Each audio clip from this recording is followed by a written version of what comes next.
ใช้អាហារថ្ងៃត្រង់ព្រឹកនេះមេធិមទឹកដូងរៀងកំសត់បន្តិចហើយប៉ុន្តែឆ្ងាញ់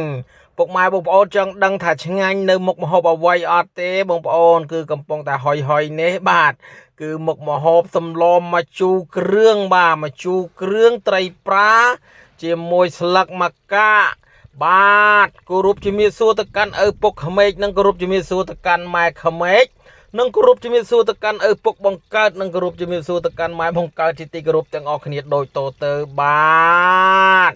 ព្រឹកនេះពុកម៉ែបងប្អូនលោកតាលោកយាយនឹងបានមកជួបទស្សនាជាមួយនឹងមេធិមរបស់មេធិមទឹកដូងបញ្ចេញស្នាដៃព្រឹកនេះទៀតហើយនៅមុខម្ហូបសម្លម្ជូរគ្រឿងត្រីប្រាស្លឹកម្កាក់បាទឥឡូវនេះឆ្នាំងក៏បានក្តៅមេធិមចាប់ផ្ដើមចាក់ខ្លាញ់បន្ទាប់ពីចាក់ខ្លាញ់ហើយចាក់គ្រឿងចូលបន្ទាប់ពីចាក់គ្រឿងចូលហើយមេធិមទឹកដូងខ្លាចមេធិមមិនអោយញ៉ាំបាយថ្ងៃត្រង់អញ្ចឹងធ្វើរៀងអាសាបន្តិចមកជួយជុំឆេងដើម្បីជួយធ្វើម្ហូបឥឡូវនេះមេធិមទឹកដូងចាប់ផ្ដើមចាក់ខ្ទះដូងចូលជាមួយនឹងគ្រឿងក្រៅដែលមេធិមបានចាក់កំឡោចកោវឹកពីក្បាលវីដេអូដំបូងជាប់មាត់បន្តិចពុកម៉ែបងប្អូនអើយខាស់កកសំខាន់តៃអភ័យទោសដល់មេធិមទឹកដូងផងតោះពុកម៉ែបងប្អូនទៅទស្សនាឲ្យចប់ចង់ចប់ដើមឥឡូវនេះគ្រឿងបានឈ្ងុយឈ្ងប់ហើយមេធិមទឹកដូងបានចាក់ត្រីប្រាចូលឆ្លៀតកវត្តចានចោលចាក់ស្លឹកម្កាក់ចាក់គ្រឿងក្រៅប្រហុកយ៉ាងទៅអំបិលរ៉ូឌីស្ករសបែជែងលួចទឹកត្រីបន្តិចព្រោះដោយសារតែមេធិមគាត់ប្រើប្រហុកច្រើនសម្លម្ជូរគ្រឿងប្រើប្រហុកឲ្យច្រើនមានន័យថាគឺថាឆ្ងាញ់ឥឡូវនេះមេធិមចាប់ផ្ដើមចូលម្ដងបដូរដៃគ្នា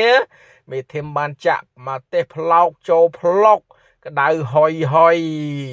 ដាក់ទៅមកអំពុះពីរអំពុះមកល្មមឆ្ងាញ់មេធិមចាប់ផ្ដើមទាញវែកយកភ្លក់សម្លមើលស្នាដៃរួមគ្នានេះគេថាស្នាដៃរួមគ្រួសារធ្វើម្ហូបបាទពុកម៉ែបងប្អូនឥឡូវឃើញថាបានឆ្អិនហើយមេធិមទឹកដូងចាប់ផ្ដើមស្ទុះវឹងពីក្រោយមកទាញវែកម្ដងបន្ទាប់ពីទាញវែករួចរាល់ហើយចាប់ផ្ដើមទាញចានទៀតឆ្អទៅមានបាយក្តៅហុយទៀតអូគ្រាន់តែបាយដូចនំអាកោបាទហើយបាទបងប្អូនក្តៅហុយដាក់ជាមួយនឹងបាយក្តៅទៀតបាទពិសេសពិសាយព្រឹកនេះបាទដោយក្បាលវីដេអូបានរៀបរាប់ពីដំបូងយើងមេធិមទឹកដូងព្រឹកនេះក្រៀមក្រំណាស់តែម្នាក់ឯងទេពីរនាក់មេធិមពេលញ៉ាំតែឯងទេបាទពេលធ្វើម្ហូបពីរនាក់បាទជាមួយមេធិមបាទដោយសារតែព្រឹកនេះមេធិមញ៉ាំអ្វីនំបញ្ចុកបាទញ៉ាំនំបញ្ចុកពីព្រឹកឆ្អែតអញ្ចឹងគាត់អត់ចូលហូបទេបាទគាត់ថាតឹងពោះគាត់ចង់ប្រស្រក់ទម្ងន់ខ្លះអីខ្លះទៀតបាទបងប្អូនចំណែកមេធិមទឹកដូងឯនេះវិញមិនបាច់ស្រក់ទម្ងន់ទេដាក់ពួយឲ្យអត់ដៃទៅសំខាន់ឲ្យតែរបស់ឆ្ងាញ់គឺញ៉ាំមកហើយទៅបាទបងប្អូនឥឡូវនេះឃើញថាញ៉ាំឆ្អែតហើយបាទខ្លាចសម្លក្តៅហុយខ្លាចគោកទឹកចាប់ដើមទាញកន្សែងឬក៏ហៅថាកាម៉ាអញ្ចឹងណា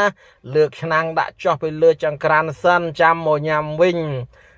ញ៉ាំទៅឃើញតែរត់តែជាតិទៀតអូយបែកញើសខ្ចាយព្រឹកនេះដោយសារមានខ្យល់បក់សៀកទៀតបាទខ្យល់បក់ពីលិចទៅជើងពីជើងទៅត្បូងបាទបងប្អូននិយាយទៅព្រឹកនេះខ្យល់វិលជុំបាទវីដេអូមានតែប៉ុណ្្នឹងទេជួបគ្នានៅវីដេអូក្រោយ